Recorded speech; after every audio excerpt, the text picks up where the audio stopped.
श्लोक 38. श्रीराम मना प्रार्थना तुझला एक आहे, रघुराज थकीत होऊन पाहे, अवज्ञा कदा हो यदर्थी न कीजे, मना सज्जना राघवी वस्ती कीजे. समर्थांनी आत्तापर्यंत मनाला प्रेमानं गोंजारून रामभक्तीचा मार्ग सांगितला. आता ते म्हणतात की हे मना, तुला एक आग्रहाची विनंती आहे, प्रार्थना आहे. तुझ्या मनात प्रभू रामचंद्रांच्या विषयी इतकं प्रेम ठेव की ज्यामुळं मन आश्चर्यचकित झालं पाहिजे. इथं रघुराज थकित होऊनी पाहे या चरणाचे दोन अर्थ निघत आहेत. एक म्हणजे आपली भक्ती पाहून ईश्वरानं थक्क होऊन भक्ताकडं पाहणं. रामदास स्वामींनी जेव्हा घर सोडलं तेव्हा ते अवघे 12 वर्षांचे होते आणि ते घर सोडून टाकळीला आले. सकाळी रामप्रहरी उठणं, स्नान करणं, संध्या करणं, सूर्य वर येईपर्यंत नदीपात्रात उभं राहणं, रोज 1200 सूर्यनमस्कार घालणं, पूजा अर्चा करणं, रामायणावर लिखाण करणं, नाशिकपर्यंत चालत जाऊन तिथल्या मंदिरांमध्ये कीर्तन ऐकणं आणि परत टाकळीला येणं, हा समर्थ रामदास स्वामींचा दिनक्रम होता. एक नाही, दोन नाही, तब्बल 12 वर्ष हा दिनक्रम चालू होता. देवाला वाटलं असेल की 1 वर्षानं 5 वर्षांनी हा मुलगा कंटाळेल.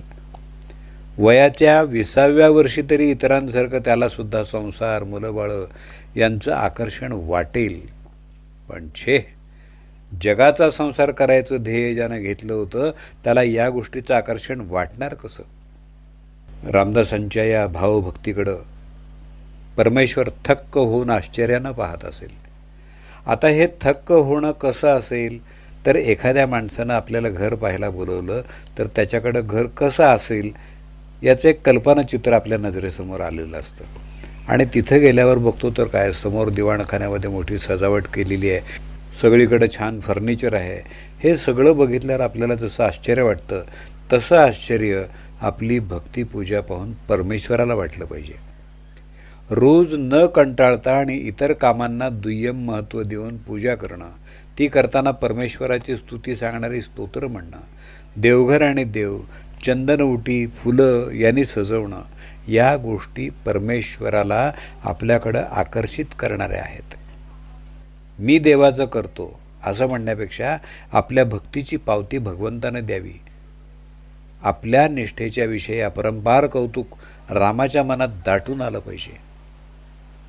दुसरा अर्थ, भक्तानं थक्क होऊन भगवंताचं रूप पाहावं. भगवंताचं रूप आपल्याला थक्क करून सोडणार आहे. तुकाराम महाराज म्हणतात, रूप पाहता लोचने सुख झाले हो साजणी. हे रूप साजिरे गोजिरे आणि मनाला आनंद देणारा आहे. पंढरपूरच्या विठ्ठलमूर्ती, द्वारकेचा श्रीकृष्ण, काशीचा विश्वेश्वर ही परमेश्वराची सगुण रूप आहेत. यांचं दर्शन, पूजा ही नेहमीच आपल्याला आकर्षित करतात. पण मनानं त्यांच्याजवळ जाण्यासाठी आपल्याकडं संतांची दृष्टी मात्र हवी. आपण बऱ्याचदा उपासना करतो तेव्हा डोळ्यानं परमेश्वराचं रूप पाहतो, पण दृष्टी मात्र तशी नसते. भगवंताजवळ मन स्थिर करून भगवंताचं रूप पाहिलं तर परमेश्वराचा साक्षात्कार झाल्याशिवाय राहत नाही. यदर्थी या शब्दाचा अर्थ इथं या बाबतीत असा आहे. ते मनाला सांगतायत की परमार्थविषयी, साधनेतल्या प्रयत्नांविषयी तू अजिबात अवज्ञा करू नकोस. अध्यात्म साधना त्यातल्या सातत्यासाठी यदर्थी हा शब्द वापरलेला आहे.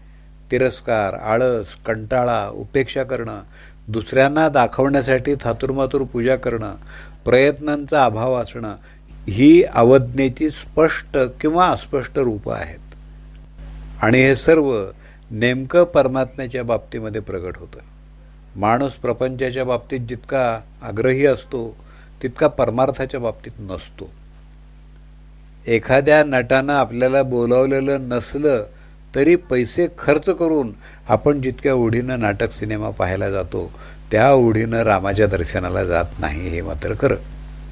यासाठी समर्थ म्हणतायत की मना तू सज्जन आहेस, तू राघवाची उत्कट भक्ती कर, म्हणजेच सदा सर्वदा प्रभू रामचंद्रांच्या जवळच निवास कर. भक्ती इतकी थोर हवी की देवानं भक्ताच्या मागं मला सोडून जाऊ नकोस रे असं म्हणावं. भक्तीची ही अवस्था आपण मनानं परमेश्वराच्या जितक्या जवळ जाऊ तितक्या उत्कटतेनं प्राप्त होईल. त्यासाठी काम क्रोध हे विकार सोडले पाहिजेत. विषयांची हाव कमी व्हायला पाहिजे. देहभाव नाहीसा झाला पाहिजे. मनाची चंचलता सोडली पाहिजे. हे सगळं केल्यावर आपलं मन परमेश्वराच्या चरणाजवळ लीन होईल. मनाला ईश्वराची ओढ लागेल. इथं तुकाराम महाराज, नामदेव महाराज, ज्ञानेश्वर महाराज, गोरा कुंभार यासारख्या संत महात्म्यांचा आदर्श साधकानं डोळ्यासमोर ठेवावा आणि तुझे रूपडे लोचनी म्या पाहावे, तुझे गुण गाता मनाशी राहावे हा समर्थांचा भाव परमेश्वराकडं पाहताना मनात ठेवावा. जय जय रघुवीर समर्थ. मना प्रार्थना तुझला एक आहे, रघुराज थकीत होऊनी पाहे. अवज्ञा कदा होय दर्थी न कीजे, मना सज्जना राघवी वस्ती कीजे. श्रीराम.